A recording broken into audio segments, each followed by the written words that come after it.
Live and full effect. Day number 2, Dominate Today series. This is the publishing, writing, and public speaking or professional speaking edition, the March edition, 2021. And I am joined here today with my good friend and business colleague, Brandon Powell. We'll go into an official introduction with him in just a moment. And of course, you see on the screen, my business manager for Nico Don Projects, Miss Renata Sparks. Throw up a quick wave there, Renata. All right, good deal.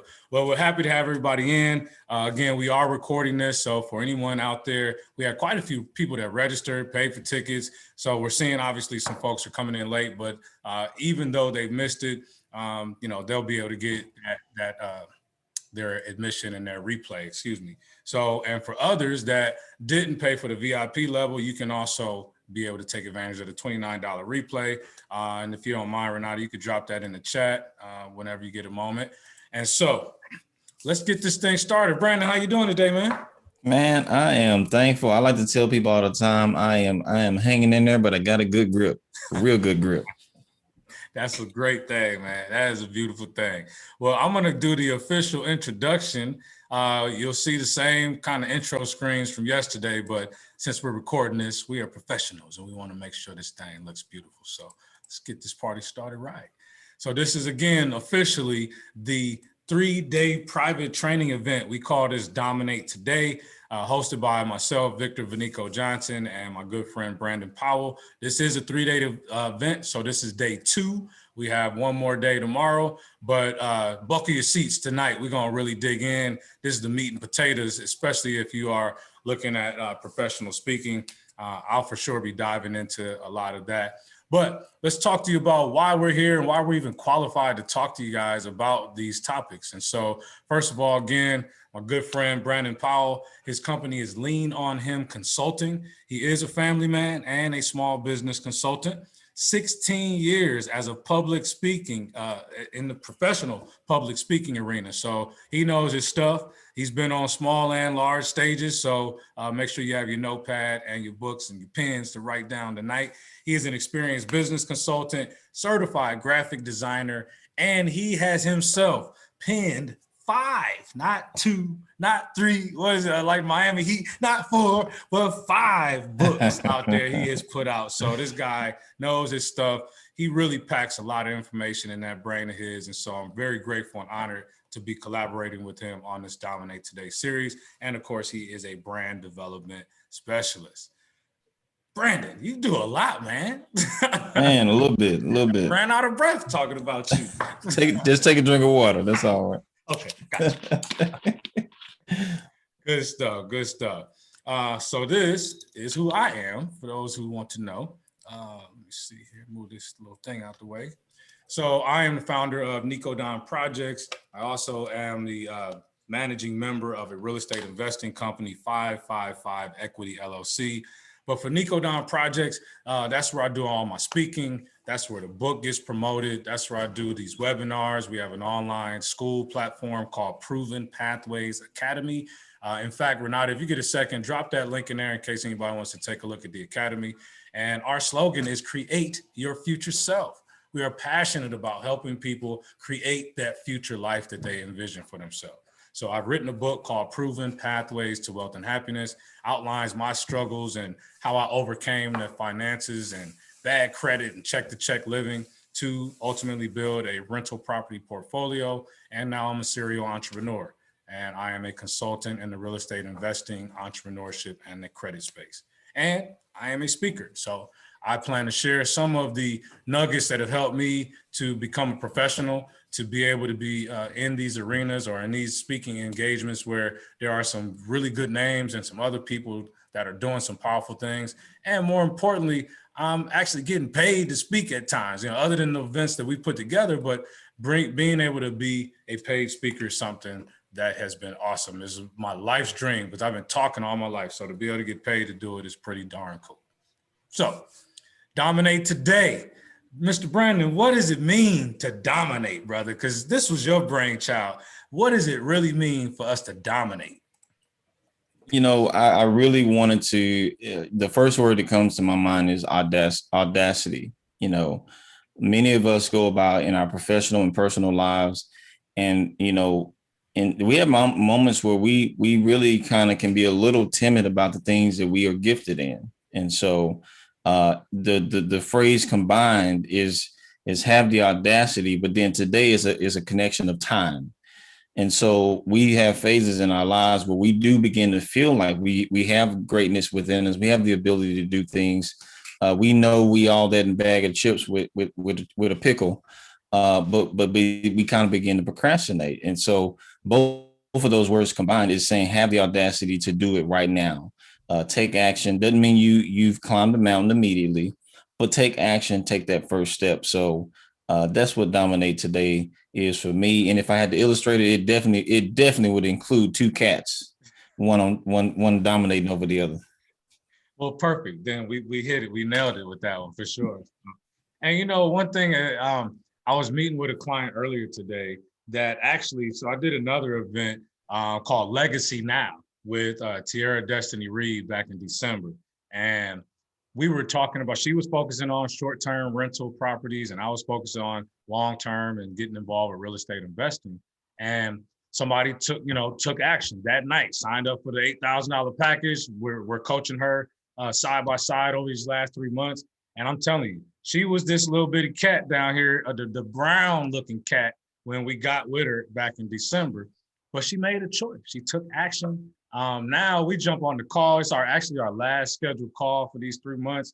And she jumping in. She's truly a landlord. She got 2 properties that she's managing now as a rental property.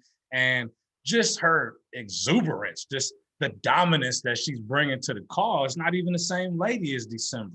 And we were kind of joking about it that, there were some other people that were in the call, obviously, and many of them didn't take action. And they're probably still trying to figure out, when am I going to take action? And so just always remember, whatever you're doing, you're not going to accomplish it until you take that first step. So that's what really dominating today means. Dominate the actions that you need to take today to accomplish the things that you're trying to work towards. So I could sit on that all day, but let's get into a couple again. I'm going to share the stats. We had 35% of people that took the survey out of, it was 20 at the time. I should have updated this, but 35% of people said they have 1 to 3 years experience in speaking. We had 25% that are just in that idea development stage, and then another 20% that were in 5 to 10 years. So folks are out here speaking, they're sharing their expertise, they're telling their story in a hopes to help and educate and inspire other people to take action. We talked about the book stats. Almost 50% of people are already writing or working on writing their first book. So when I mentioned yesterday was that I did write a book. Back in 2018, I published my first book, and it came out of me actually just wanting to try to help my sister and a few of her friends to get introduced to real estate investing, realizing that I could probably impact them more and outline the steps more clearly and impact more people if I just spelled this thing out in a book. And so that's how Proven Pathways to Wealth and Happiness came about. It really just goes into, again, my mindset shift and how I overcame those financial hurdles to start attracting more favorable outcomes to me, which ultimately led me to where I'm at today, real estate investor with multiple properties and a serial entrepreneur. But the book is really critical to a speaking career. It's not mandatory, but it certainly does open doors that maybe not being a published author wouldn't open for you. For example, in this picture here where I'm doing these autographs, this was technically one of the first speaking event that I did after the book came out. Reached out to Eastfield College. It's just a college here in the Dallas area, and sent my little one sheet and a promo, and I'll go into some of the things that I did to promote here in just a moment. But that got me, I think they paid me like $1,500 to that particular first event. I was able to sell as many books as I had. I think we sold like 20 books that day. And more importantly, I built some relationships that led me to speaking at other of the colleges in that circuit, in the Dallas Community College circuit. So, and each one of those was a paid gig. And more importantly, I'm building my credibility as well and capturing footage. So I'm not going to go through these questions just yet. I'm going to put that at the end.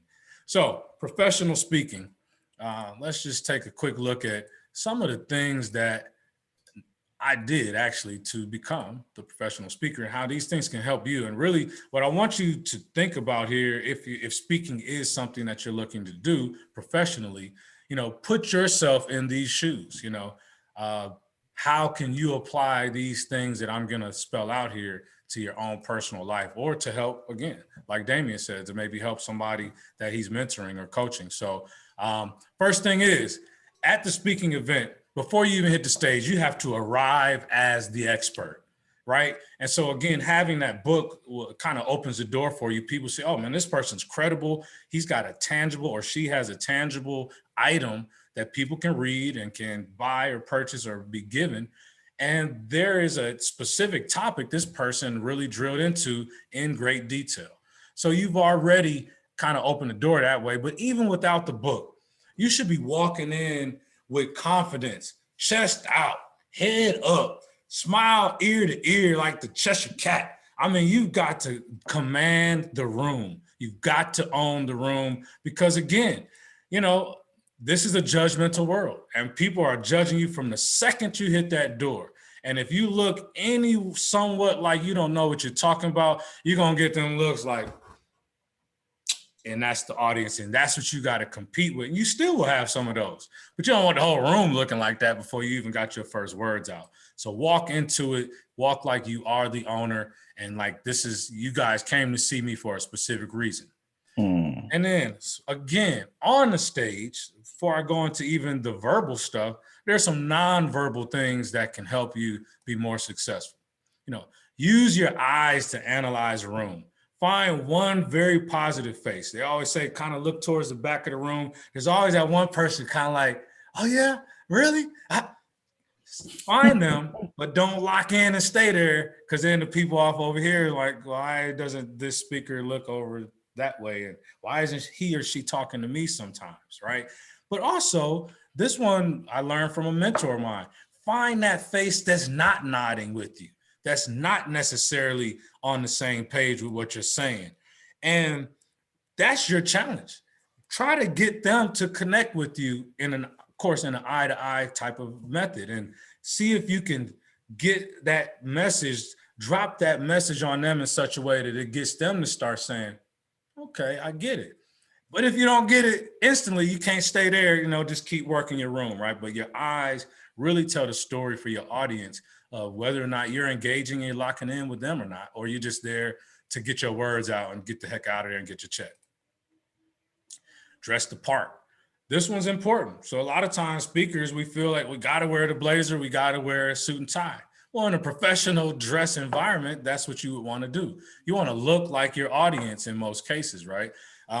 Nowadays, we got a lot of entrepreneurs, we got a lot of creatives. There may be some people in the IT world that it's a more relaxed environment because they're working behind computers a lot, and there's not necessarily a big audience of executives that they got to deal with. So if you're speaking in that room, it may not be, you might offend them coming in there with your suit and tie or that tuxedo that you like to wear at your speaking events. They're like, who is this dude? He can't relate to me. I don't dress like that. I don't look like that.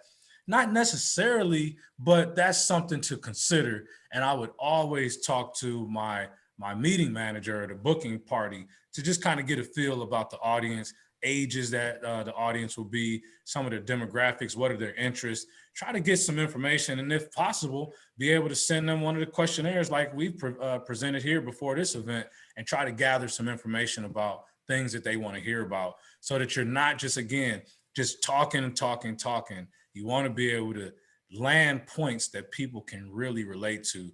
And of course, you should be dressing the part as you approach that group. And then of course, being engaging before you hit the stage.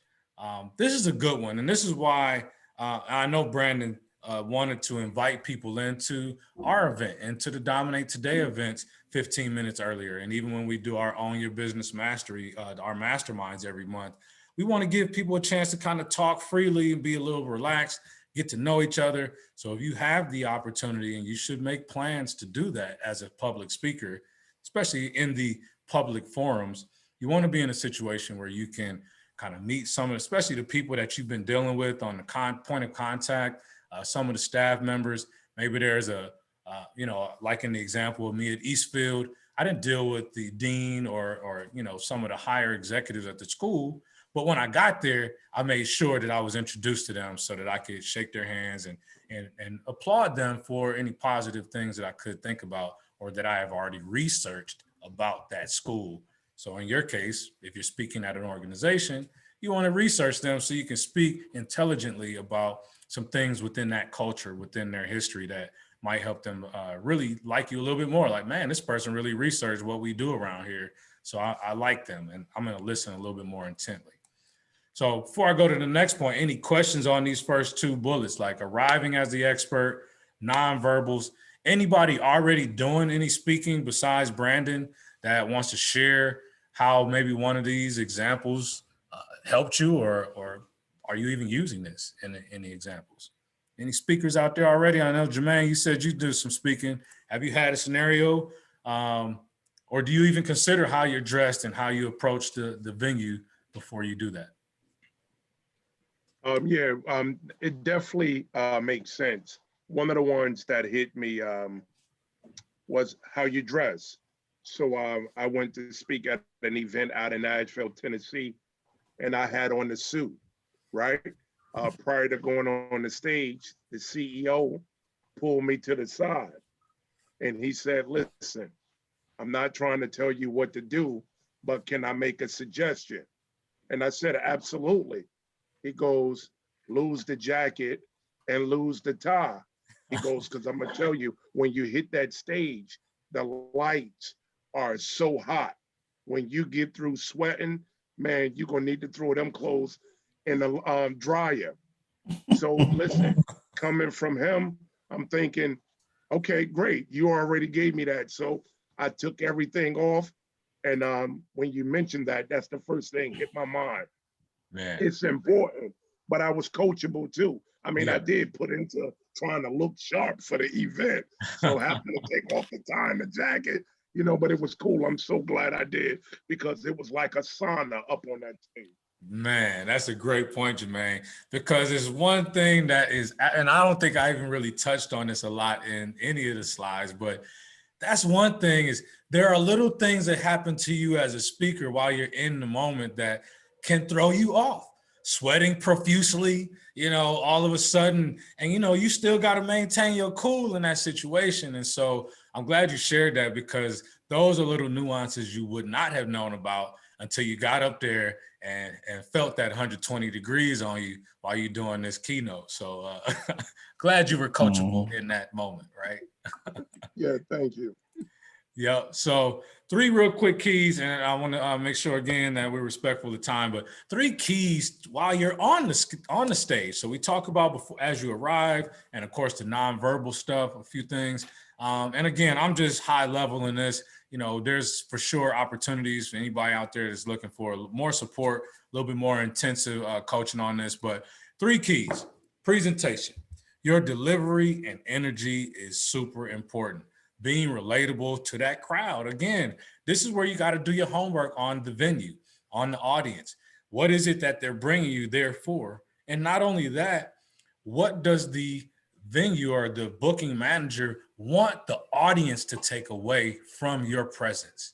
And this is where we get caught up sometimes where we hear the title that they've given, but you haven't asked the right questions to find out, okay, I understand they want to understand about the vaccine, but what specifically about the vaccine do you want them to take away from my speaking on this event? And so this is where instead of you just jumping up there and talking randomly about a vaccine, you can really hone in on what the audience is supposed to be getting from that example. And I misspelled that word, so excuse that. All right, so then engagement with the audience. And this is one I learned through some professional coaching. Pregnant pauses and using the words like me, we, and you. And I put some examples here. We've all been there, right? We've all been on stage and, that kind of thing. When you can bring people in to say, we all can relate. Now, all of a sudden, that guy in the audience that was kind of giving you that weird look, you might have softened him up. I actually can relate to him on that one now. Okay, so let me at least sit back and listen to what he got to say. Becoming in a situation where you can kind of be parallel with your audience is great. Another example, have you ever, being able to ask the crowd, have you ever been in a situation where, you were talking to somebody and you just knew they weren't listening to you? Everybody's had that, right? So again, doing these little pregnant pauses, drop the statement and then pause casually to give people a second to kind of contemplate on that and say, you know what, I have. And again, this is just bringing them into your world a little bit more. And then there's always power when you can be vulnerable on stage and share your struggles or share a hardship or one of your pain points that you went through that maybe, especially as coaches and speakers, we're typically talking about pain points that we've already overcome. And now we can talk to the audience that may be going through those challenges and saying, hey, listen, I struggle with that. There's nothing to be ashamed about. There's nothing to feel bad about. What I did in that example was this. And so now, again, you've gotten that person who can relate. They're really listening to you and they want to hear where you're going with that, because now you've allowed yourself to open up your vulnerabilities to the crowd. So that's definitely a strong one when you're doing public speaking. And then the third one is to always educate your audience. They've got to be able to say, I do feel like I learned something by this person, or I got a couple quick nuggets that I can apply immediately into my life. And so I think those are really key. These are really key for me anyway, in my speaking. I love to make sure that I'm delivering and being energetic in my delivery, making sure I'm finding ways to engage the audience that I'm talking to, which goes back to what Brandon was talking about yesterday with that target marketing. Having that target audience. When you're doing a target audience, you should have it broken down to the name of the person.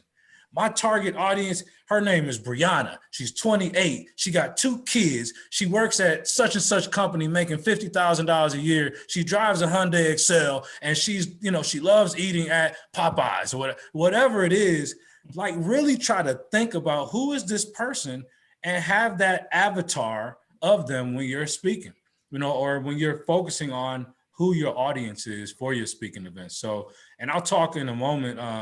It may even be tomorrow, but I'll go into the business end of the speaking, and so that you set yourself up right with the organizers, and so that you come across extremely professional with everybody from the beginning, during, and after the event. So we'll talk a little bit more about that.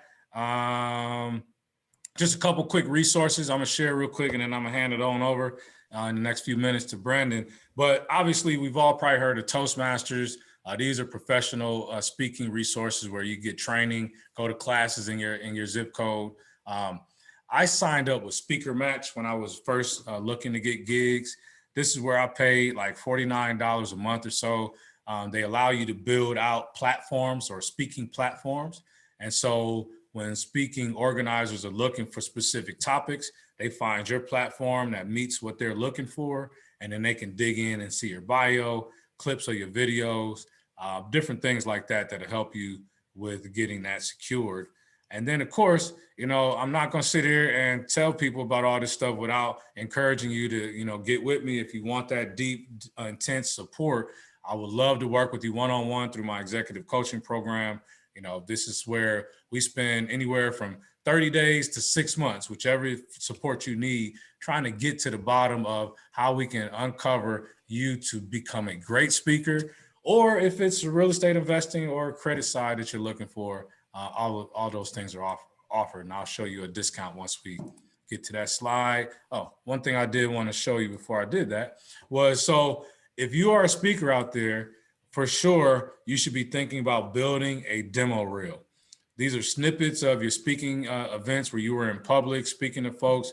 Maybe you mix it, chop it up a little bit, drop a little 30 seconds here, then it slides over to another one where you're speaking on something. And, it shouldn't be very long, 3 to 4 minutes, that you can share with meeting managers and include your one sheet that gives a quick bio of your core competencies and, of course, your topics that you speak on.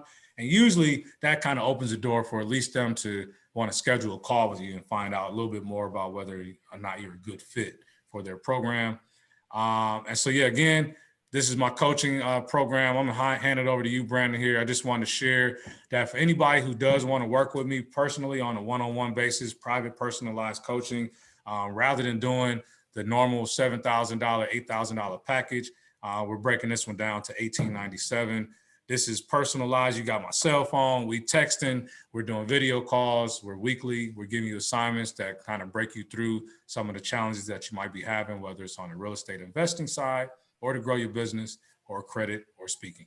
So that's what I got for right now. Brother Brandon, I'm going to hand the mic over to you, sir. All right. All right. Well, thank you very much. Appreciate the presentation and what was shared thus far.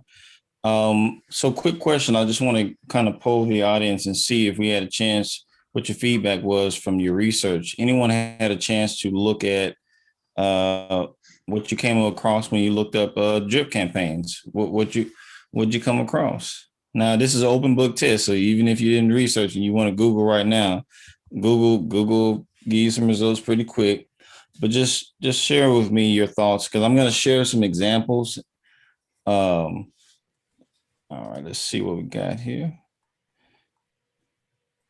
Oh yeah. To Damien's point about the nerve pills. Yeah.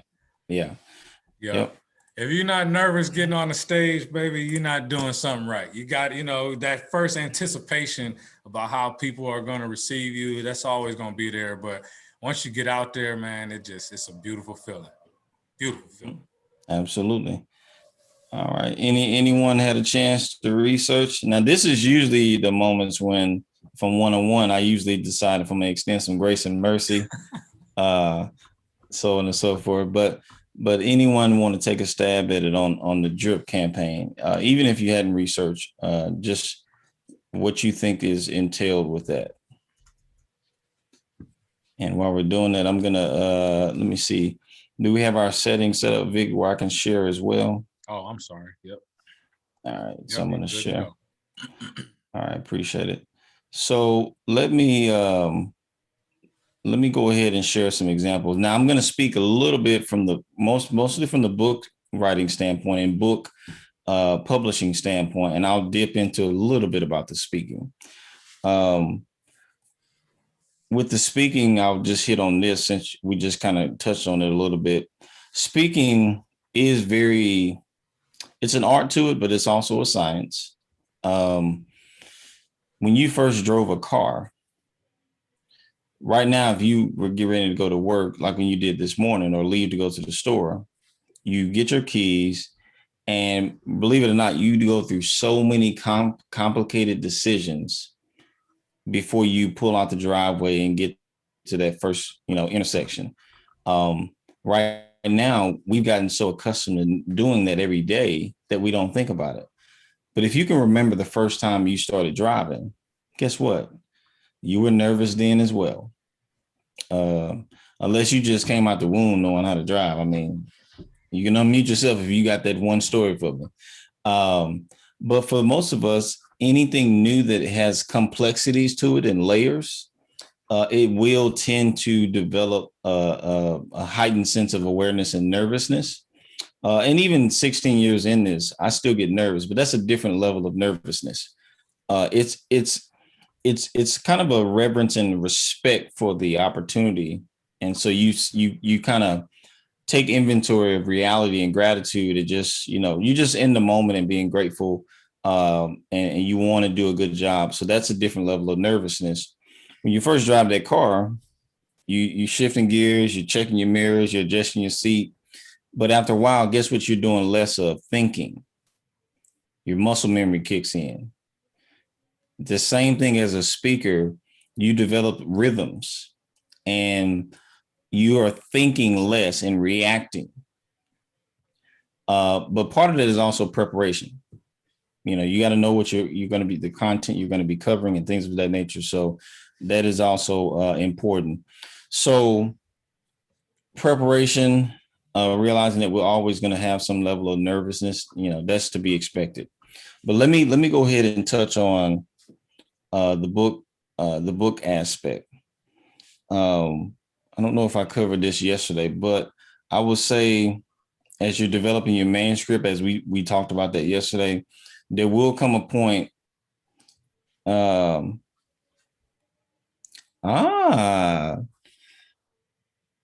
Miss Specs, look at you. She came through for you.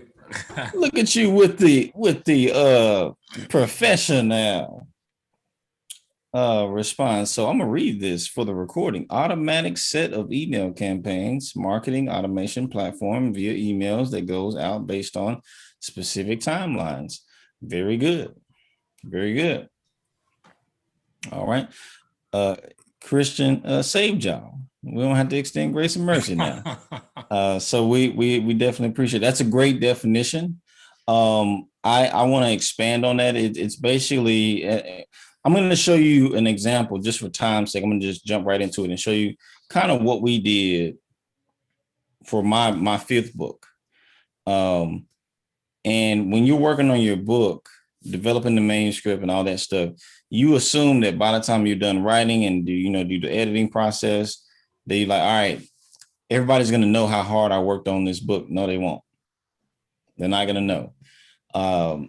They won't even know that the book is coming out. So your job then is to shift from being an author to thinking like a marketing person and a business person. And it's like, well, I just want to be an author. Well, as I talked about a little bit yesterday, there's other components to that if you want the project to be successful. So let me give you a couple of things, a couple of people that you want to have in your life. And as I name these, I would say that our company and some of the things that we'll provide as support, they already come with some of the things that we offer. So, but if you are looking to identify these individuals in your life, I'll give them to you.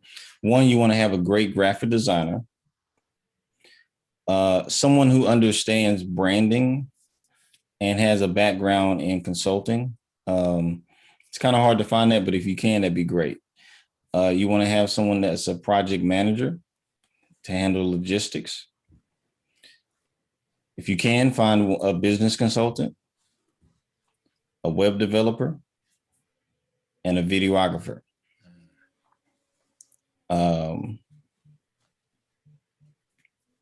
I want to kind of see who in here has worked with a graphic designer before outside of Victor. Who by show of hands, put it in the chat or unmute yourself. Who's here had a chance to work with a graphic designer before on any kind of project? All right, Damien, cool. Appreciate the feedback. What was the Damien? What was the experience like? Was it related to a book or something different? No, it was related to a project. Okay. For a client. Mm-hmm. All right. So when you're typically trying to work with a graphic designer, you're trying to take your creative vision and articulate it in a way to where they can translate that. Would you say that process was relatively smooth for you, or did it take some time? No, it took some time. Okay. It definitely took some time because it was working with the client, trying to get their dream out and trying to get the graphic designer to basically merge together. So that was the part where, just trying to get that merging together to really match and, working together. So that's why it took at least probably 3 to 4 months before everything came together. Okay. All right. I understand. So new facial hair, baby hair has been grown in within that time frame. Okay. But yeah, when you're working with each of these specialists, the point is that it not necessarily going to be as smooth as you think.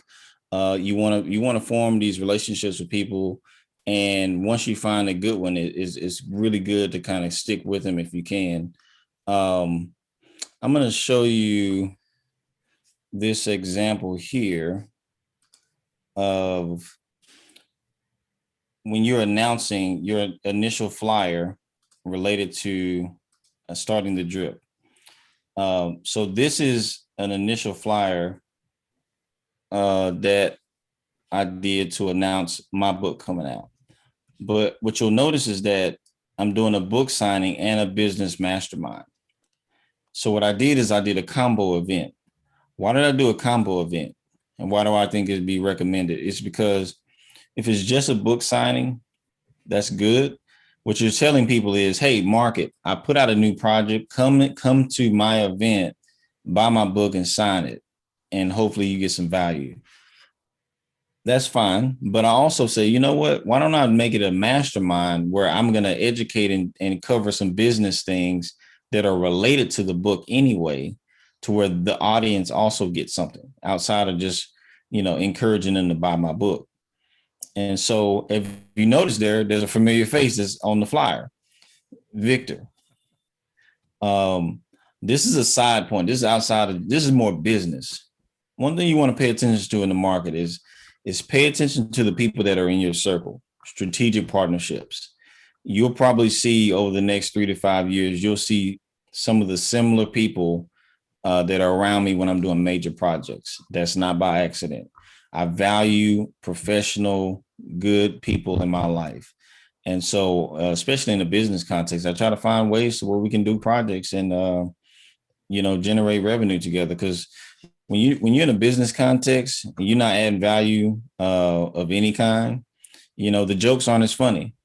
We laughing, but ain't nothing funny. You scratching and ain't nothing itching. Right. It get old real quick. So this is an example of an initial flyer. And that is in the bottom left corner is a flyer of the mock-up of the book. Now, this is a level of design, especially with the book. You want it to look like the actual book is in their hand. Normally, when a book is announced and you're doing it on the flyer, it's usually the flat version. That's fine. But to really kind of have an advanced design, you could find a designer that can do that as well. So on this flyer here, it's going to cover most of the who, what, when, where, and why. I'm not going to take this same flyer and post it to perpetuity and just keep posting it, because what will happen is people will begin to be tone deaf to the announcement. So what I'm going to do afterwards is this is when the drip campaign starts. Initially, that initial flyer about your book can say everything. Hey, we got a book signing. I've got another guest speaker that's coming, or whatever it is.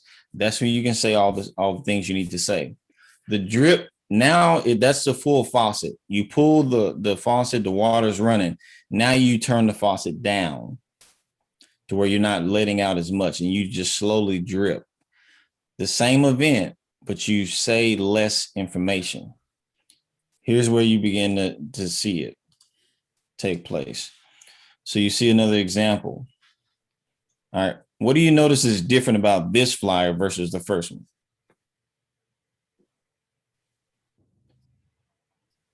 What do you notice is different? Feel free to. Less. Right.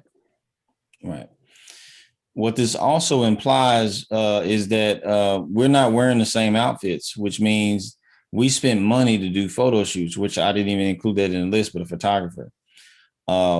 Now, am I saying that when you release your book, you have to invest in all this stuff? No, I'm just sharing with you the options that you can use depending on what your goals are.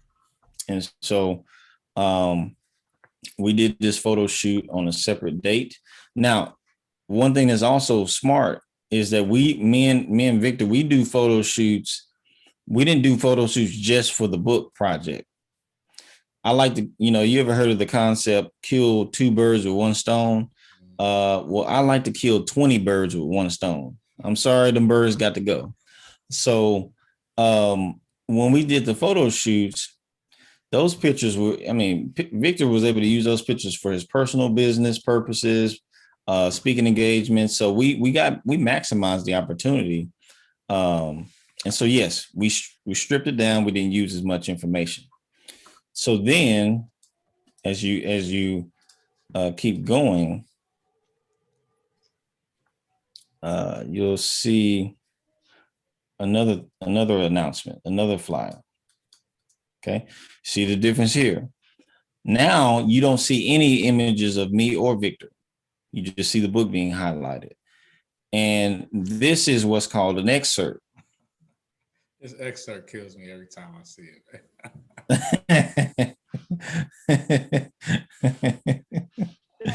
I love we're pursuing a firehouse level of success with a drinking straw capacity. Y'all gotta let that marinate for a minute, man. What? Yeah, that a fire hose, that's a major difference. But that's the point, right? I'm not outlining all the chapters, all the content in one space. I'm zooming in and highlighting one excerpt. What it is, I'm continuing to stay top of mind and earning people's attention without boring them. If I kept putting that same flyer out, as good as I thought it was, it's gonna get boring to the market because they've seen it already. Boring meaning they're not gonna keep giving it the same level of attention to it, like we think they will. And so, you said, well, how many of these can you do? Well, it depends on when your event is taking place. If you've got 90 days to advertise your event and you have a budget for it, you can do 10 to 15 of these. If you're going to do a drip campaign, I recommend no less than 5. 5 is a good number. Even if you're very conservative, I'd say 3. But a drip campaign is meant to really strip down the information and zoom in on certain things to get the attention. All right, so continue to show some more examples here. In this next one here. All right. We see another excerpt, but with a photo. What you're seeing is variety and consistency at the same time. That's what you want to create: variety, but also consistency. Variety in the way we're communicating, but consistency in the fact that it's for the same event. I've had people that will see me or they'll see, I got Victor's face on a lot of marketing materials. And I have people that see him and they'll be like, oh man, I remember seeing him. And I'm like, that is what I wanted it to do. I got down at a barbecue shop down in the south side of Texas, down in Dallas. Like, man, I'm a celebrity in this town. I didn't even know it. Yep. I was just about to say that. I just went the other day and picked up some barbecue. My wife had me go pick up some barbecue from this one place that I go to, good barbecue. As soon as I walk in the door, there's a huge 6-foot retractable banner. Guess whose face on it? Victor, smiling, cheesing. But what I notice is every time I come, I'll have the owners, they'll tell me, hey, they know that guy. I'm like, oh, okay, that's cool. It's creating more and more awareness. Now, what does that lead? That can lead to someone wanting to get in touch with Victor, inquire about his services. It's just good top of mind marketing. And so you're seeing again the variety here within consistency. All right. And again, another excerpt. Photo, and then you insert the excerpt. I don't need to be the designer for these projects. I can operate more like an art director where I can say, hey, you're writing your book. You already had your cousin that do graphic design. That's cool. Show him these templates or her these templates and understand why we did this. See, what you see is the flyer design, but what you don't see is the hours that me and Victor spent strategizing on what we should put. I said, hey, Vic, can you send me 10 excerpts from your book? So he's got to go and find parts of his book that were worthy of being excerpts. And then he's got to send it to me and I've got to design it.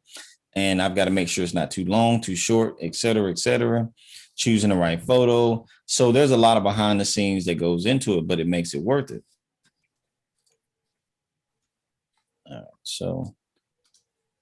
That's good stuff, man. That's real good stuff. Appreciate it.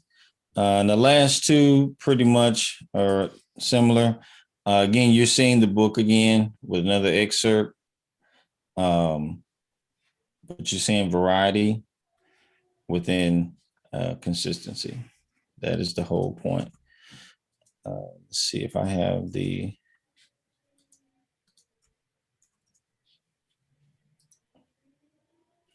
Yeah, I think that's all of those. Now I'm going to show you guys the promo video, kind of like the concept of a reel, but for speakers.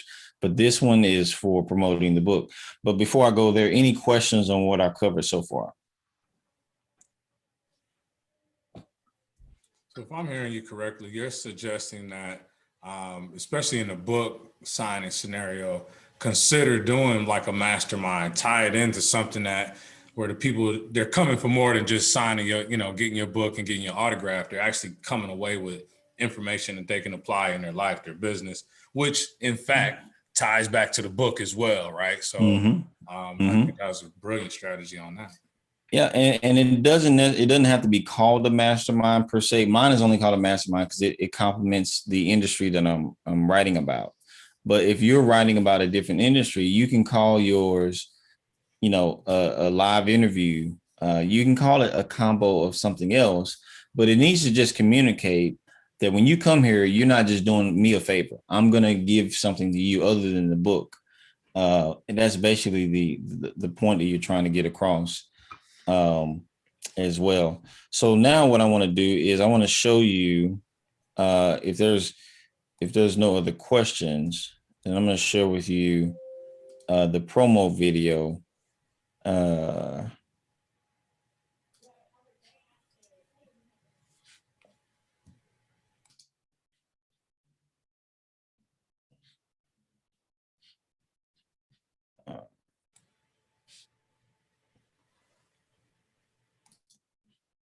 All right, can you guys see this?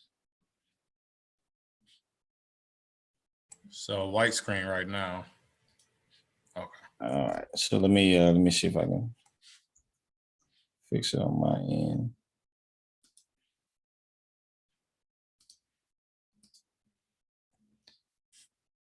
Did you see YouTube now?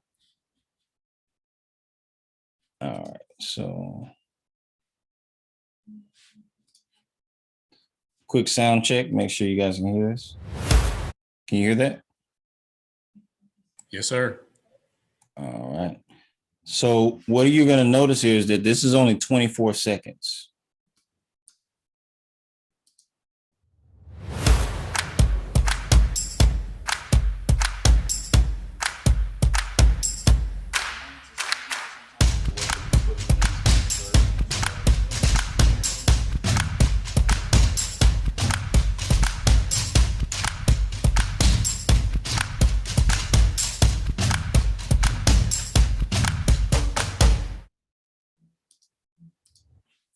All right.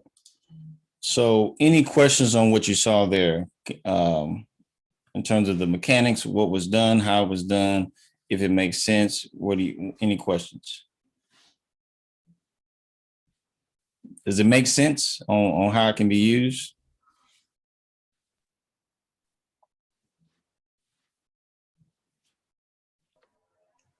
All right. Yes, I think it makes a lot of sense. All right. So let me break down what you just saw. What you saw was really me and my videographer at the time would follow me when I did various events. And what I would suggest, here's how it benefits you as a speaker and an author. If you do any kind of teaching of any kind, training, whether it's 5 people, 500, if you can budget for it and get you a good videographer just to capture some footage of you speaking. Let's say he captures 5 events of you speaking over a year period. You get 5 events, whether they're free or paid. You having that footage can go into an archive and it can be used later. It can be used later. And that's similar to what you just saw, is those clips were different events that I spoke at, that I was hired to go out and teach and do some different trainings. And we were able to, and some of those were interviews as well, podcast interviews, radio station interviews. But you want to get accustomed to capturing and cataloging when you're in the field. I mean, if you're there, you might as well maximize it. If you don't remember anything else, remember that Brandon, even though I'm not like a anti-bird person, but 20 birds, I'm trying to knock them out at once one stone, maximize. And so that's something that ends up paying dividends to you much later. So let me pause again for a second and see if there's any questions for those that are interested in the author side before I go to a couple of things on the speaking side. Any additional questions?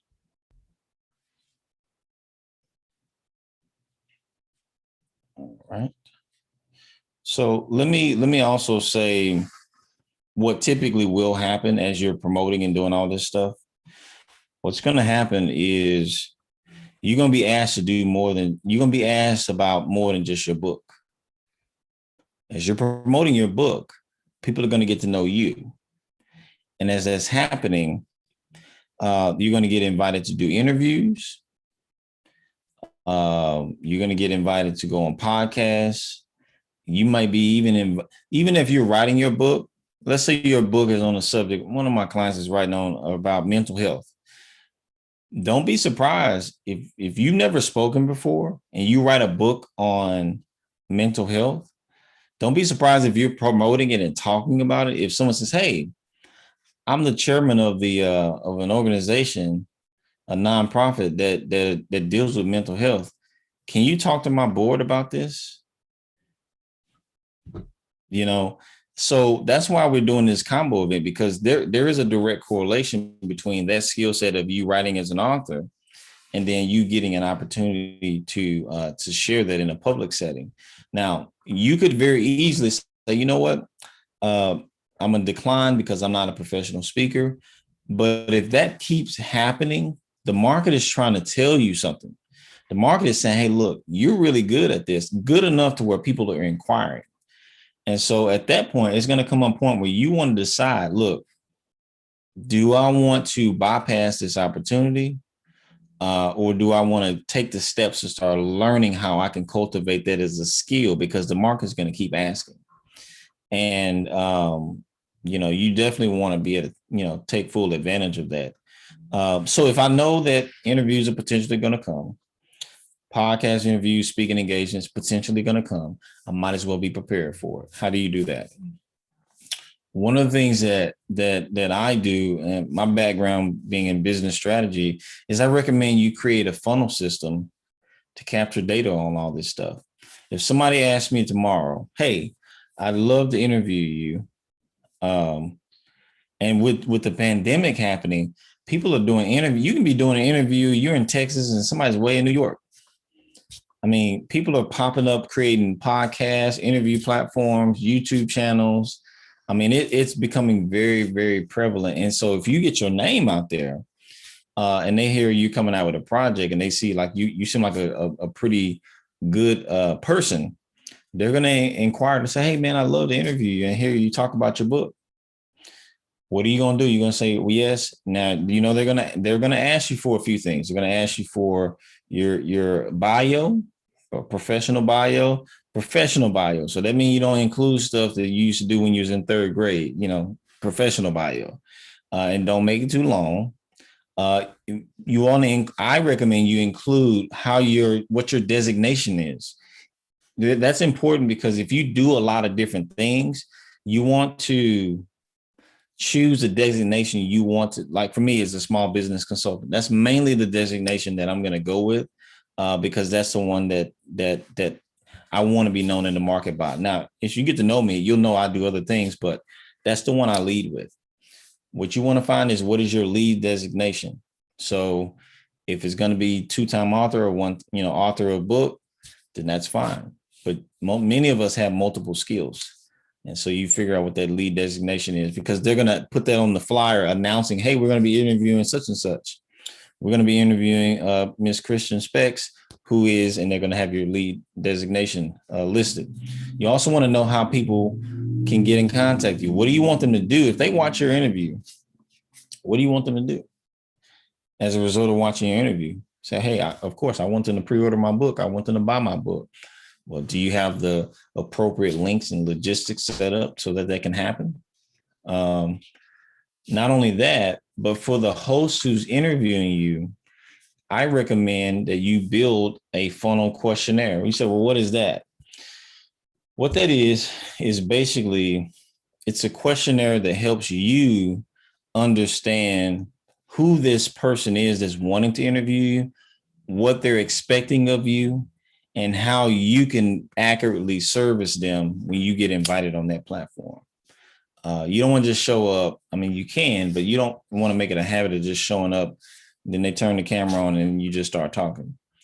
Even if they're not prepared, you want to be prepared. Because here's the thing, and I know that I've had people respond to me having this stuff in place. They're very impressed with it. Guess what? They talk.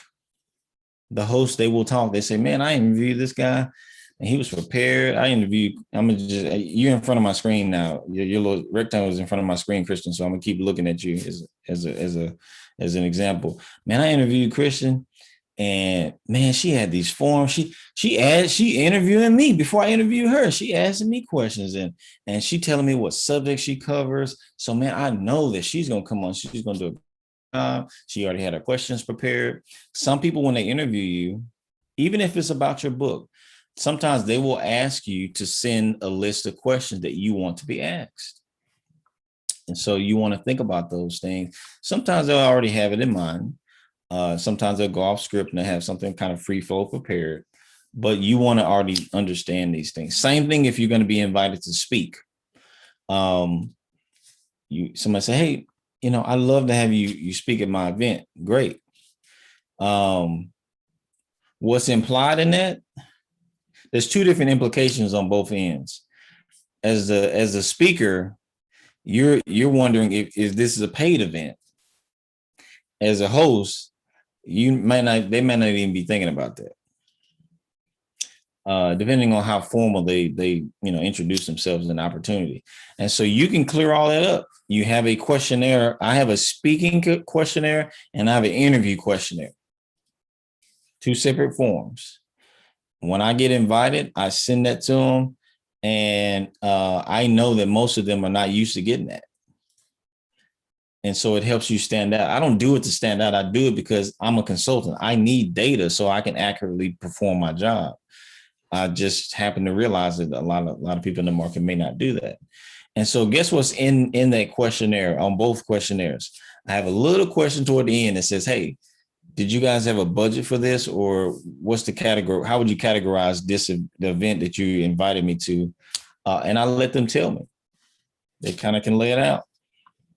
And so based on how they respond, I can make a decision. And for me, I'm okay if the event is non-paid. It just, I got other questions that I've asked in there to help me understand, is this going to be a good, valuable investment of the time? And depending on what's being asked of me, so on and so forth. So covered a little bit on the book side, covered a little bit more on the speaking side. I want to pause again. It is 8:00. Any additional questions or feedback on what we covered so far? Did it make sense? Definitely. So I have some questions here from the questionnaire if you want to dig into some of that, just to see what some of the questions we had. So all right, so one question came up is, what is the best time of the year to launch a book? Great question. The time when you finish writing the manuscript. There you go. Well, let me expound on it a little bit more. So the reason that people think to ask that question is because we assume that, writing and releasing a book is more beneficial based on the time of the year. And I would say, maybe, but no, not really, because let's say you started writing your book in January and the best time to release your book is January. Well, you might not be done writing your book until March. What you gonna do? Wait 6 months? Wait 6 months to start promoting your book? That's not fair to you. Based on the campaign and the video and stuff I showed you and the strategy, that's what breaks all those parameters. just come out with a good campaign. Clearly speak to who your reader you're trying to get their attention. Add value to them. We already talked about yesterday how from the looking at the cover and the table of contents and all that stuff, that's what helps cut through the time of year, in my opinion. Vic, you want to add to it? Well, I think what really matters, I don't know if it really matters is seasonality necessarily, just the point of it being a book being released. But if you got a specific topic and that topic ties into a seasonality or something going on, it's hard to tie it to current events because it's not like you can just push out a book in the next week. But if there's an ongoing thing happening that might be seasonal, if you're writing a book about planting flowers, maybe just before spring might be a great time for you. But I don't think it's necessarily just, I got a book. It's book season is only between October, November, December. I will say that, some of the side caveats to that are the promotion side of it. So yeah, you may not have an issue with your book being released, but is that the optimal time for you to promote? So my book was released December 18th, 2018. I thought it was a great time. It was the week before Christmas. I would blow up with sales. Well, of course, my family and friends, they blew me up with sales, but the consumers, I didn't have enough promotion going. So I was able to sell a few books, but where I failed is that I hired a publicist to help me promote. And so a publicist is a person that supposedly has ties with media, has ties with radio, TV, can get you into these different platforms, can get you in news channels to talk about your top 3 keys about whatever your book talks about. Well, I spent $2,000 on this and would have been a wise investment in February, but this publicist is reaching out to all their contacts in late December. Ain't nobody checking those emails and those voicemails or those whatevers until late January. And they're not going back to the December stuff. They're looking at whatever's hottest on their reel or in their inbox because they're media. So it's got to be something sensational. It's got to be something hot and new, not something 30 days stale. So I learned that roughly. That was a $2,000 lesson that I learned. And so again, back to the question, is there a time of year to release the book? Maybe not, but again, think about your topic, but definitely have a plan for at least a good 6-month strategy for promotion, like Brandon's saying, in a drip capacity, and think about who you're talking to, when you're talking to, and maybe increase that activity as you get closer to your release date. But I would think more about the promotion side as opposed to me just saying, hey, is there a bad time to release the book? So let me see. Good stuff. Good stuff. Here. What other question do we have? Let's see. So we have one. Can someone help me put together a writing schedule? What are your thoughts on a writing schedule? I think writing schedules can help. I would just say the first thing that would so in short, yes, we can do that. What I would start is the end. What's the end goal? What's the end date? What's the date of when you want to complete the manuscript? Now, notice what I said. I didn't say when you want the book in your hand. When do you want to complete the manuscript? The manuscript is really, everything else is downhill once you get the manuscript completed. Because then after that, you can just kind of pass on the assignment on the editors, proofreaders, people that are laying out the actual layout of the book. So yes, set a date for the manuscript completion, and then you set checkpoints. It's okay. I want to, what's this? This is March. Say I want to have my manuscript done writing by June. And if we're working together, I'm going to say, okay, great. It means that we got this X amount of time. And typically we were going to have some kind of a weekly commitment of seeing and speaking to each other. And so from there, we are rushing to identify your skeleton, all that stuff we talked about yesterday, and then you build out from there. But now you've got a horizon to know when you're reaching that point, as opposed to saying, okay, well, your writing schedule is going to be writing 1 chapter a week. Well, 1 chapter a week for you, it might not lead to getting done by June. You might not get done until December. So I'd much rather find the flagpole stopping point and then work backwards from there. I'm very much, operate from the end results, you know what I mean? Just like you said. So what's the goal? I need to get this book out by this date to get to these folks. It's going to take me this amount of time to get the stuff back from the editing team and all of that team. I need to get it to them by this date. So I'm very much a reverse engineered strategy person as it relates to the book that I wrote, in 2018. Again, I had daily word count goals that I set for myself. I wasn't planning to write some, Frederick Douglass 17,000 page book. I just wanted to get something out there. Again, I wanted it to be an easy read. I wanted it to be something you could probably read in one setting potentially. And so 120 some odd pages. But I had specific timelines based on my goal was really to get the book out before the year was out. And this was July-ish when I kind of came up with the concept. So I was on a very aggressive timeline for myself. But I think, again, you kind of work in reverse and figure out, well, what's the ultimate goal? Is there a timeline, or does it matter to you even when you're releasing a book? Maybe it's just to complete the book is your goal. And, in that case, then a schedule may not matter as much. So, yeah. You want to take on one more, or we want to start wrapping up here? We can do one more. We can do one. We have a hard stop at 8:15 Central. Okay. Unless we have any other questions that anyone else has at the moment.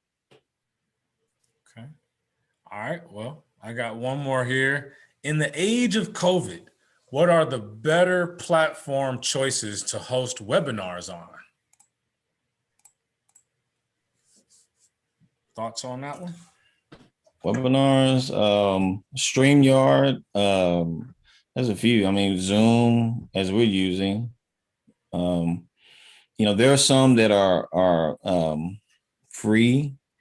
There's some that have monthly subscriptions, annual subscriptions. That question really, it's going to depend on your goals. Every question is really going to tie back to the goal, because if my goal is going to end up having me do more events and allow me doing more webinars that are more frequent, then that justifies that cost. But if I'm not really going to be doing a lot of events that require webinars, software, then the cost of what it is, or the cost of learning it, the opportunity cost, it may not balance out. And so for me, I really do a lot of events, especially virtually. I'm looking forward to getting back to doing live events.